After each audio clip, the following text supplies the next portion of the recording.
Welcome to this episode of Manbuns and Jesus. I'm not even going to try and give you an episode number because I have no idea where we are right now.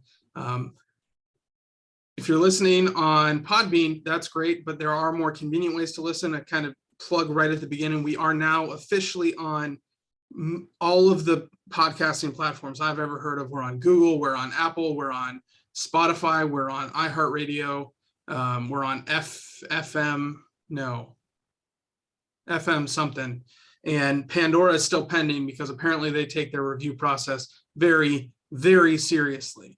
So that's our plug. This is Manbuns and Jesus, and I am Josh Laborious. I'm a pastor in Eastvale, California, and Ben, right over there, is a pastor in somewhere where it is so very cold right now. I really don't know why anyone lives there. What are we talking about today, Ben? Oh, that just looks... If you're listening, Ben is turning his camera, and I believe that's ice falling from the sky outside. It is not ice. It is fluffy frozen water. There is a significant That sounds like ice to me. You can jump into a foot of snow and be fine. You can't jump into a foot of ice and be okay. You underestimate my power. Well, that might lead us into our topic today, because Josh has been known to power lift from time to time. And by from time to time, I mean, 3 times a week? With 6 times a week. Okay. When I knew you in seminary, it was 3 times a week with conditioning on the other 3. Anyway, for today's topic, we're going to talk a little bit about fitness and maintaining a healthy lifestyle and balance. And this is something that I've kind of on and off struggled with over the last few years, and something I'm still processing and working through and thinking about in terms of how that impacts my life and my faith. And Josh used to be a personal trainer, so I'm going to let him get us rolling on this and kind of give us his thoughts on, how does our faith have anything to do with physical fitness, and what should we be doing, what can we be doing, and what's your thought process on the whole thing? So kind of where I want to go with this is I want to start with some very practical things and kind of shift from that into theology. Ben did mention I used to be a personal trainer. I was certified. I was officially certified. I wanted cards on the table with anyone listening. I was certified for 1 year. Exactly 1 year. I did a certification process. But when it came, it costs money every year, you want to re-up the certification. And I was like, I don't really need this. So I let it drop. I think what kind of my fitness experience, like Ben, I've struggled with this, not just the past couple of years, I've struggled with this as far back as I can remember. I've always been kind of a heavy set fellow, and there's always been a lot of insecurity with that. So I work out a lot, as kind of, and I go back and forth with, where I'm at with my physical fitness. So I have that training as a personal trainer, but I think what's more valuable is I have exercised and learned at the feet of people who really know their stuff. And one of the boons, kind of a shout out to my wife, Chris, she had her undergraduate degree is in exercise science. So she's very much, we work out together. That's something we enjoy doing together. And it's great for me because when we start doing exercise and I'm not quite sure, what's the form, how are we doing this? I turn to her and I say, well, what's the right way to do it? So I was going to say, you may not be a certified personal trainer anymore, but you are married to a certified fitness fanatic. So can confirm. So that's kind of cards, that's my background. I don't want to pretend I'm in some sort of phenomenal expert, but the stuff that I do, I know well enough to do safely. And I can proudly say that I have been weightlifting for 7 years now with very few breaks, and I have never been sidelined by an injury. And if you know any weightlifters, you know that is an accomplishment. So that's my background. And when it comes to how does this fitness impact our faith, on a very fundamental, practical level, your health, your physical health impacts every other aspect of your life. And there's kind of just the very obvious to us, like if you're in such bad shape that you can't do certain things, like that's gonna negatively impact, how often you can get to worship, or how often you can serve how often you're positioned to serve your neighbor. Just an example, a couple weeks ago, we had a car crash on the entrance to our apartment. Our apartment is on the 4th story. We had all of our windows open, and it faces the entrance to our complex. And we heard a car crash because we're less than a block from the entrance, and we look out the window, we see there's a car that my guess was totaled in the road. So me and Chris, we head down and we help this guy push his car into the driveway. If I was in terrible shape, I could not have physically done that. So there's kind of that like obvious, okay, I can see where being in at least decent physical shape can allow me to serve my neighbor better, can help me. But if you look into the science of what exercise can do to your mental state, to your spirituality, like it is one of those things where I see these studies coming out, and for me, it is a powerful reminder of how intricately connected God designed us to be, right? Because the study, and we can go back and forth on like, how accurate these studies are. But there is a reality.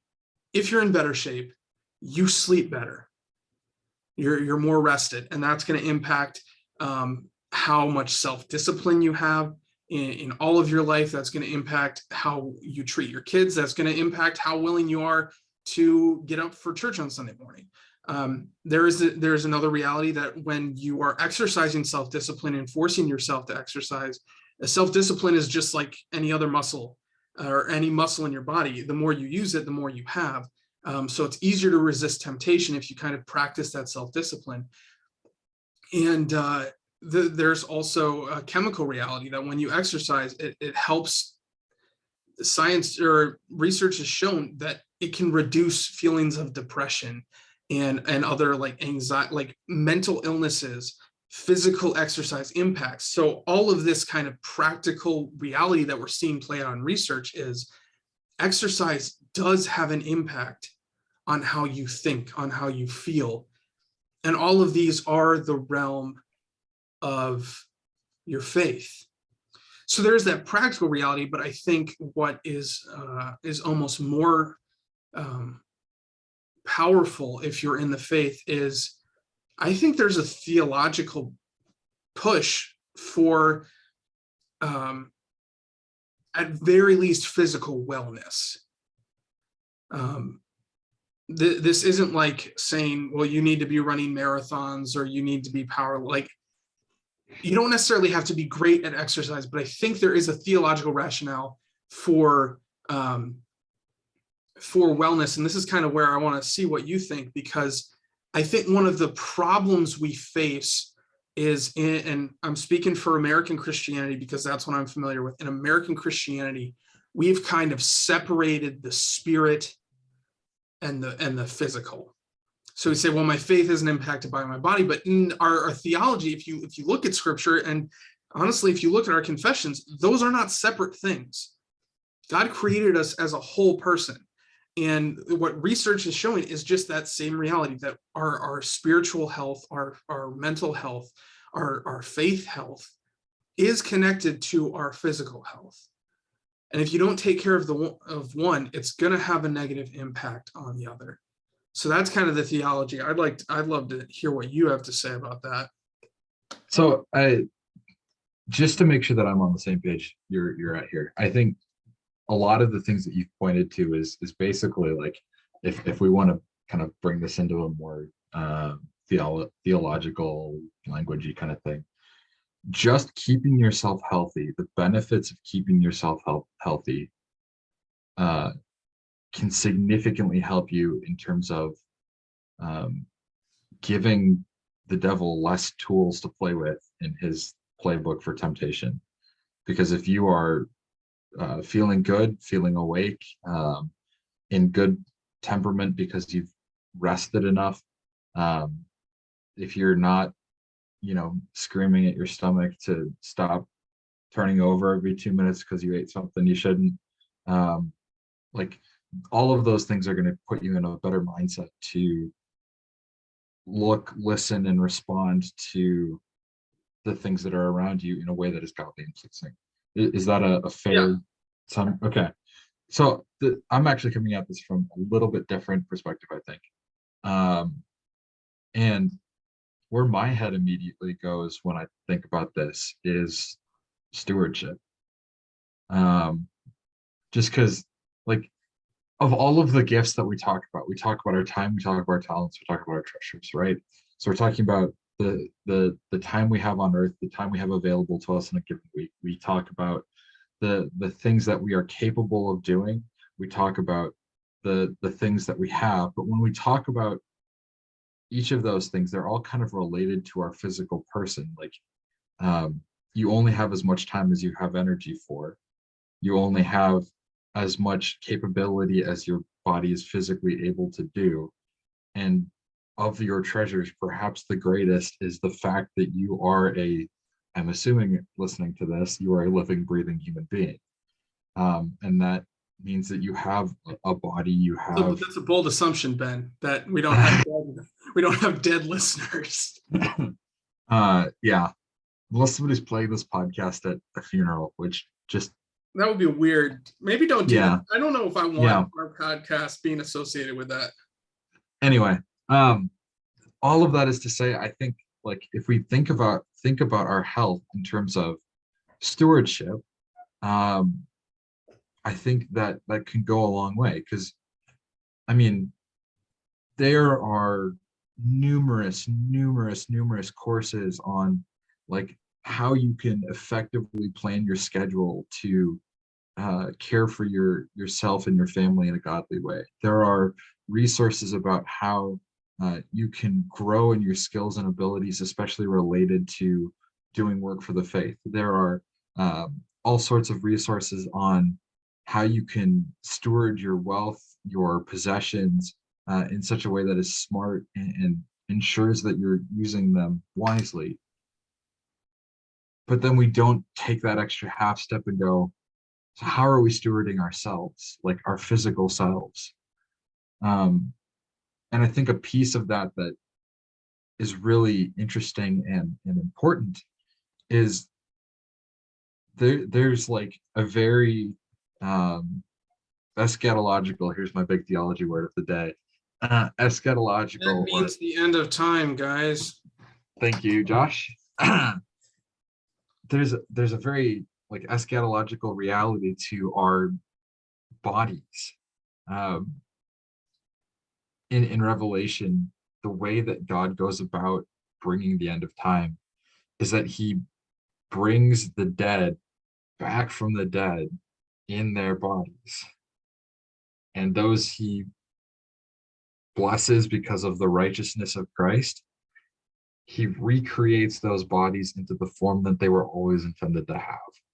So it won't be, hang on. So it won't be the exact body that we have now, but it will be our body perfected in the love of God. And something I want to draw out, kind of two, I think, maybe erroneous extremes that people take that. The one is that they ignore that. And I think what Revelation tells us is that God does value the body. There is value in the physical. I mean, God created us as physical beings. And this is something that if you're in my church or you watch my devotions or you're listening to this podcast, you will very rarely hear me say heaven. Instead, you will hear me say new creation. Because when we think about heaven, we think about, oh, we're flying in the clouds with harps or whatever, and it's like a very spiritual, ethereal image. But that's not what Revelation or anything else talks about. It talks about a new, perfect creation. And that includes the physical. We're promised a new heavens and a new earth. So I think one extreme is just to ignore the physical, but I think there's also like another problematic extreme where people say, well, you get exactly the body that you had. It's like, and I think that like that's the argument people have against cremation and stuff. And tattoos and it's yeah. like God can, like, if you think about martyrs, like think about Stephen, his bones have turned to dust. Like there is nothing left of him, and I have no doubt that he will be his body will be raised from the, like, so our body, like you were saying, our bodies will be perfect at the end of time. It's not like, you know, if you break your leg and you have a limp the rest of your life, that in the new creation you're still going to have a limp. Like that's dumb. Yeah, or like in a direct opposite to cremation, like how many of the like early reformers or their followers were burned at the stake by the Catholic Church? I literally led in my Bible study yesterday, we talked about a couple of events that happened in the Reformation where one in the 1520s, I believe it was, a couple of Dutch monks were burned at the stake for following Luther's teaching early in Luther's career. I have full expectation that those guys are going to be in heaven, and their bodies are going to be recreated perfectly. But they're probably as torched as a cremated remains. I mean, they're not just going to be a floating cloud of ash. No, they're not. They're not going to look like what happens when I accidentally tip over a charcoal grill. Like it's frankly ridiculous for me to see people think that God doesn't have the power to recreate either cremated or burned remains. He's the creator of the universe. Like he made Adam from dust in the first place, guys. Yeah, how much more credibility do you need? And like the promise that we make every Ash Wednesday is from dust you came, to dust you shall return. We as living people now, you know, God willing, 60, 70, 80 years from now, when we're dead and gone, and our bodies have decayed, and we turn to dust, like we're going to be as unput together as the most cremated of cremated remains. And God's still going to resurrect that body and put his perfected touch on it. And it's not going to matter. It's not going to matter one iota. Yeah. So I think kind of pulling us back to our topic is there's a balance here. Like recognize that God can like you're not risking your eternal body, right?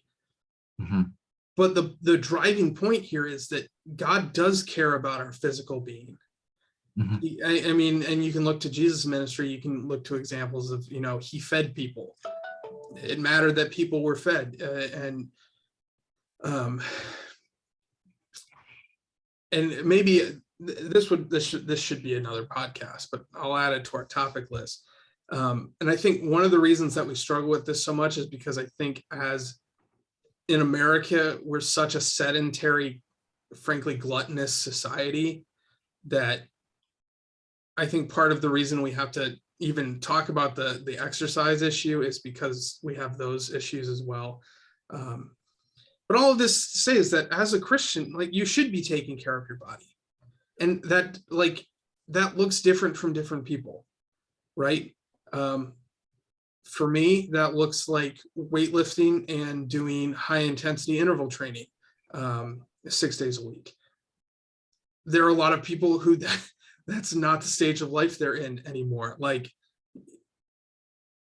I I understand mean, that. I hear that. for me, that process looks like walking my dog every day and playing disc golf as much as possible when it's not snowing. You know, like there are different ways that we can accomplish the same goal, but it's still a goal that we should have. Yeah, and alongside that, I think probably more important than the exercise bit is the healthy eating bit, Mm. because there are people who say you can't outwork an unhealthy diet. That's not strictly speaking true. But to do so, you almost need it to be your full time. Like Michael Phelps, that man, when he was swimming, could eat literally whatever he wanted, and he would outwork it, right? Because if you're burning 6,000 calories a day, like you almost have to eat a few Big Macs to keep up. Are But you telling me that as a pastor, I shouldn't be dirty bulking? no, you should not.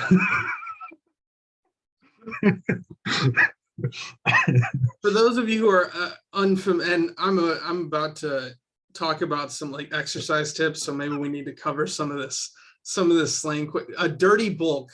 Okay, certain segments of the weightlifting community, you go through cycles called cutting and bulking.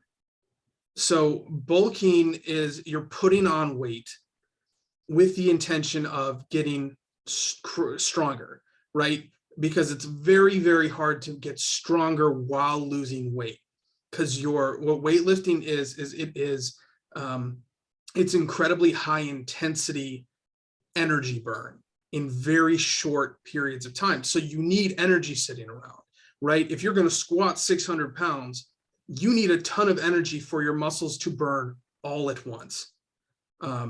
So, and what Ben said when he says a dirty bulk, you put on weight in not super healthy ways. So you eat a ton of McDonald's, like you get a bunch of fast food, and you put on what many would consider unhealthy weight, and so that's a dirty bulk, which frankly is a lot easier than a clean bulk. Obviously, it's really hard to put on a ton of weight when you're eating salmon and rice. And then cutting is the other side where you after you've kind of achieved whatever your strength goals are, you cut weight and kind of try to maintain whatever strength you got to. Those are two. A couple others like exercise slang, mostly weightlifter slang because that's my joy. Throwing iron, throwing weight. These are all, I'm just lifting weights. Getting them gains, that's DEM space GAINZ, dem gains. That just means you're getting stronger and stronger. You're getting the gains in the weight that you're lifting. I think that's ripped, jacked, cut. These are all variations of just getting swole. These are all just you're getting in better shape. With different content, like if you're saying you're getting cut, you're probably like you're trying to get a six pack, like you're trying to look like all of your muscles are showing. If you're trying to get swole, you're probably more along the bulking line. Anyway, so those are words I'm probably gonna throw out because that's how I talk. It's called gym bro. It's a very guttural language. It includes lots of groaning, screaming, yelling, words that are kind of English but not really. Yeah. Think like if you've ever been to the UP, for my Michigan people, and they start talking like this, don't you know? And it's like kind of Canadian and solid boot, something that you can't really understand. And like somehow they're talking hockey slang and like how dirty that salad is on that random farmer over there, you know? But like it's just so two it's like comments. that. It's like First, that. Letterkenny hockey bros. Okay, so speaking hockey bro is a related language to gym bro. Okay. It is. It So that's definitely so is. if you want to get more of a window, watch Letterkenny. Or don't, because It's an inappropriate TV show. It's a great TV show, but it's inappropriate. Um, they say the F word like it's a comma. um, but the hockey bros in one Letterkenny, comma in the middle of their sentence unless they're doing speak to text, Josh. they speak fluent hockey bro. Gym bro is a related language. And on a related note, this past Tuesday, the I'm a Nashville Predators fan. It's a hockey team for those of you who are uncultured swine. And You can't call half our audience uncultured swine, Josh. I can That's how we because lose they don't listeners. watch hockey, and that's offensive. Okay, so we had a guest commentator. Normally, Chris Mason is the color commentator for the Nashville Predators, and I don't enjoy his commentary. Chris Mason, if for whatever reason you stumble across this podcast, I'm sure you're a great fellow. You do have a nicely trimmed beard, but man, I do not enjoy your color commentary. So he was out on the COVID list, and they brought in Hal Gill, who's the Preds radio announcer, and Chris Mason was a goalie. Hal Gill was a skater. And he's speaking hockey bro through the entire, he's like, oh, he's just dishing that top cheddar. He's going Bardowski's. Like he's just speaking hockey bro. And it was the greatest experience of my life. Tangent. Anyway, so some tips. We're talking about, exercise is important. Health is important. So here's some tips from someone who is in the exercise game, who's working on his healthy eating game. And, some of the things I've learned, some of the tips that I have for you. The first is, and here's one of the things that I think is lacking in Christian fitness. Everybody is too darn uplifting. Okay, like you'll get people, and maybe this is appropriate because it's around the new year, that say like, you have to find a gym partner that's encouraging and blah, blah. No. I contend, and I will claim this till the day I die. You need a gym partner who is going to make fun of you whenever you miss. Okay. Or at least be willing to be brutally honest. Right. Because if you're being a fat slob, you probably need to know that. I had 3 or 4 guys who started in the second year of seminary, and most of the first year of seminary, they were in the gym with me every morning at 6 o'clock. And I think most of the reason for that is because if they ever missed, I gave them no end of crap.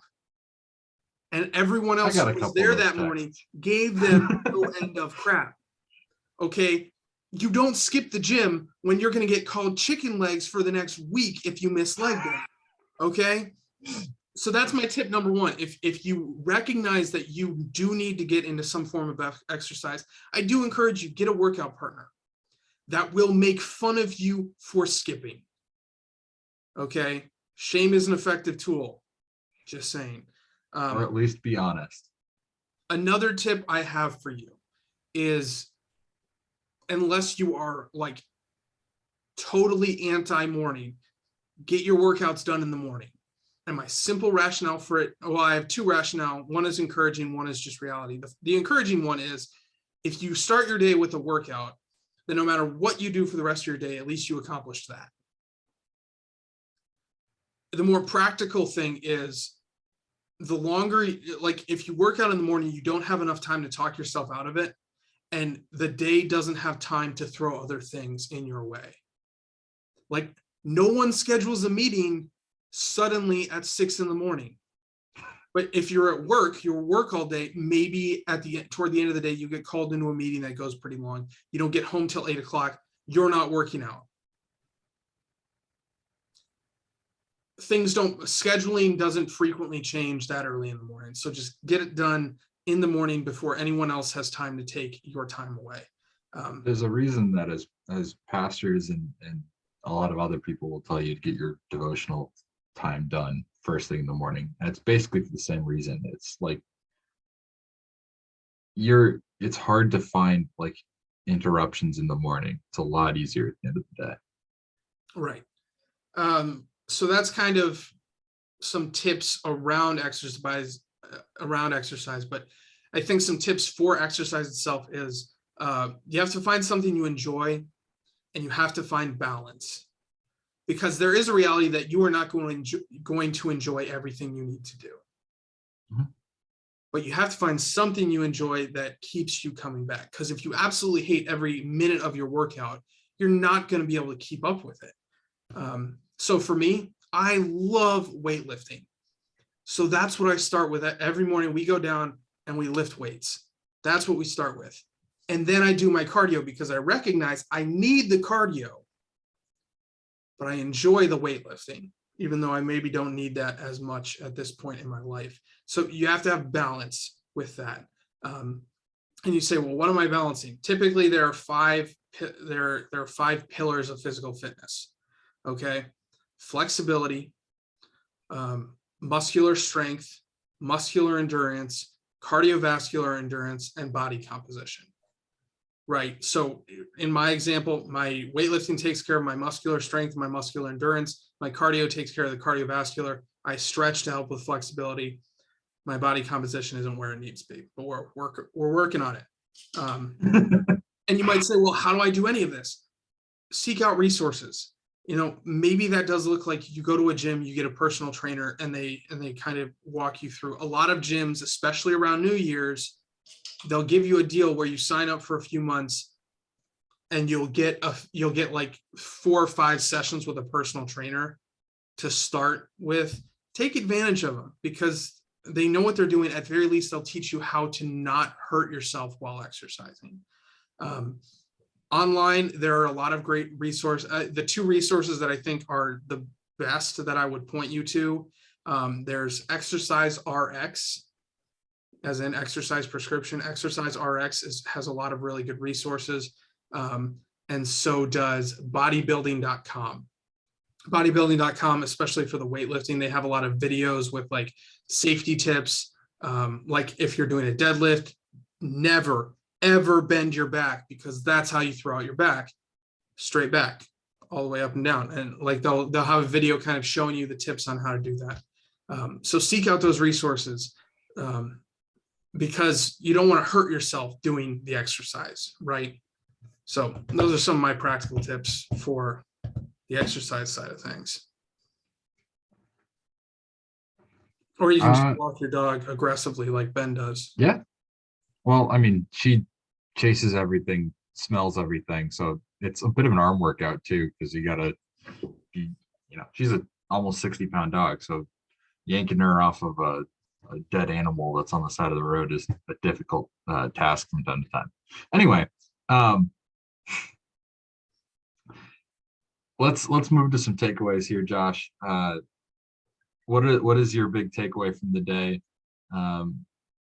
related mostly to the theology side of things? And if you had to leave people with one tip on the exercise side, what would it be? Oh, that means I get 2 tips. Okay, so yeah. This is not my real takeaway, but my knee-jerk response was, you asked, what's my one takeaway? It gets swole. Hashtag gets swole. But no, my God does kind of point us to take care of our bodies. And there's biblical, there's theological, support for, we're called to take care of our bodies, just like we're called to take care of our minds and our relationships and our spiritual health. So that's my theological takeaway. And if I'm going to give you one practical tip, it's just find some sort of exercise that you can engage with consistently, that you enjoy. If that's walks with friends, if that's running, if that's weight, like whatever it is, find something you enjoy and just start somewhere. If you're doing 10 minutes a day, that's better than 0 minutes a day. So that's my exercise tip for you. Well, not for you. Well, also for you, Ben, I guess, if you need it, but for those of you listening. What about you, Ben? What are your tips and takeaways?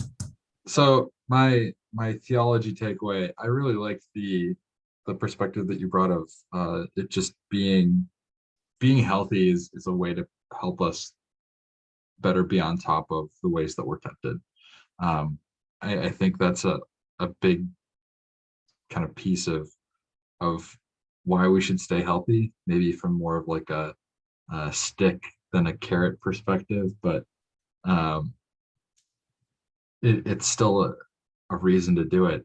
And then my tip in terms of fitness stuff, get creative. Um, if you're a member here at my congregation in Michigan, or you live in the area and are struggling to find normal forms of exercise, we have a uh, uh, how do I put this nicely? An elderly fitness group that meets 3 times a week, Monday, Wednesday, Friday, for an hour. They kick butt. I've got some ladies in their mid 80s who far outperform and are far fitter and far healthier than people I know that are 20 years their junior. So find creative ways to get in shape and stay healthy, and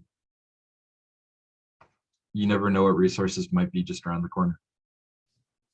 Yeah. Some prayer tips for today, I think, are just ask God to encourage you to remain healthy, to seek out the resources that you need, and to help you remember that your body is something that you are called to steward as part of your Christian walk. Josh, you got anything you want to add to that? Or I think something that is also valuable is thank God for the physical health that you do have. Yeah, definitely. Even if you're listening to this and maybe you're not in a physically great place, you're struggling with some chronic health problems or whatever, you know what? God has still blessed you with some level of physical health and a body that is a gift. So give thanks for that in your prayers. Yeah. I think that's all we got for this podcast, this installment of Manbuns and Jesus. Check us out on whatever your preferred podcasting platform is, because we're on almost all of them. Hopefully we'll be on Pandora pretty soon here. And let us know if there's a topic that you want us to cover, if there's something you want us to talk about, if you have questions about something we covered, or better yet, if you have challenges for something we covered, please let us know. We live for that stuff. So that, brothers and sisters, go in peace and serve the Lord. Thanks be to God.